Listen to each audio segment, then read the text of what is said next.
Saya senang sekali mendengarkan banyak hal yang bagi saya ini sangat penting. Ya, pertama, sebagai DPR, kami ini sekarang sedang mengubah atau merevisi Undang-Undang Sisdiknas. Jadi kita nanti harus memastikan lagi nih Pak Didi. Banyak hal yang kita diskusikan hari ini menjadi sejarah lagi Pak Didi. Bahwa tujuan kita untuk memberikan pendidikan itu apa? Kebetulan kami juga membawahi ada kemitraan lain dengan Kementerian Pemuda dan Olahraga dan juga mungkin banyak hal lain yang terkait. Misalnya saya juga pernah membuat undang-undang tentang pendidikan dan layanan psikologi. Jadi poin-poin yang tadi disampaikan ini saya catat betul gitu ya, karena pertama saya belajar bahwa kolaborasi lintas sektor dalam program ini ternyata terbangun dengan sangat baik. Terima kasih semuanya. Eksekutif, legislatif, pihak private sector, akademisi, profesi, ya profesi kedokteran, dan juga tentunya ke depan gitu ya, pihak yang juga menurut saya penting nih Pak Didi adalah orang tua dan keluarga.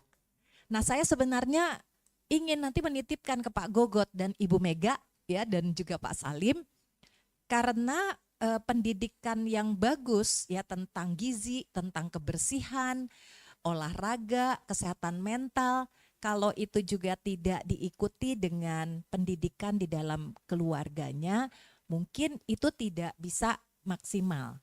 Jadi kami juga ingin minta bagaimana ya, apa dihidupkan lagi pendidikan keluarga dan pendidikan masyarakat itu gitu. Dan kita ingin nanti ada wajib belajar 13 tahun, kan berarti dari mulai anak usia ini gitu ya, bukan hanya di SD SMP. Tapi kegiatan ini luar biasa sekali. Kami dari DPR RI intinya akan sangat mendukung. Pertama dari sisi kebijakan, di samping Undang-Undang Sisdiknas tadi, kami juga ingin memastikan penguatan peran dari UKS untuk membantu sekolah dan maupun kampus sehat.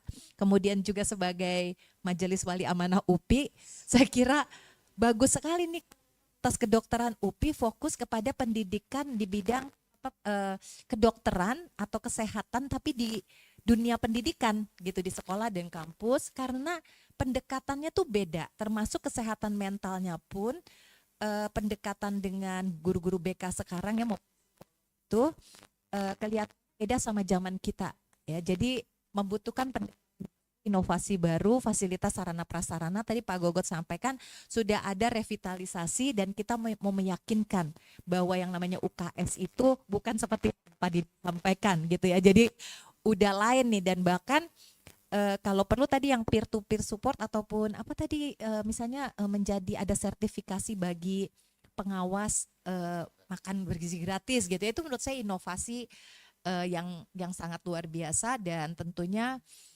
kami ingin ada keberlanjutan. Nah, dengan adanya kolaborasi ini saya jadi yakin sekali gitu, kita tidak hanya mengandalkan dana dari pemerintah saja, tapi juga ternyata wah, United Tractor sudah membantu banyak sekali. Teman-teman juga media akan menyebarluaskan berita dan best practice atau apa ya, praktik-praktik baik ini supaya direplikasi di berbagai daerah ya Ibu ya. Jadi sekolah saya juga bisa ikut nih kegiatan seperti di sekolah lain. Kami kalau dari sisi DPR ya Bu, kami ini kan mewakili daerah-daerah nih Bu, daerah pemilihan kami. Pasti kita juga saling memanasi nanti. Kalau ada yang bagus di Kaltim, wah nanti saya bilang sama teman-teman saya, bagus nih di tempat saya gitu. Mudah-mudahan di tempat yang lain bisa direplikasi, dan sebagai pemerintah Pak Didi akan meyakinkan, Pak Menteri akan mengadopsi ini menjadi satu policy nasional, dan kami nanti juga bisa ngecap karena kami juga punya undang-undang keolahragaan, diantaranya tuh bukan cuma olahraga prestasi, justru olahraga pendidikan menjadi salah satu hal yang penting selain olahraga masyarakat. Jadi terima kasih teman-teman atas inspirasi hari ini yang sangat luar biasa sekali. Saya bahagia bisa ikut bergabung mendengarkan begitu banyak hal yang sangat menarik dan penting pada hari ini, Dr. Alif. Terima kasih. Assalamualaikum warahmatullahi wabarakatuh.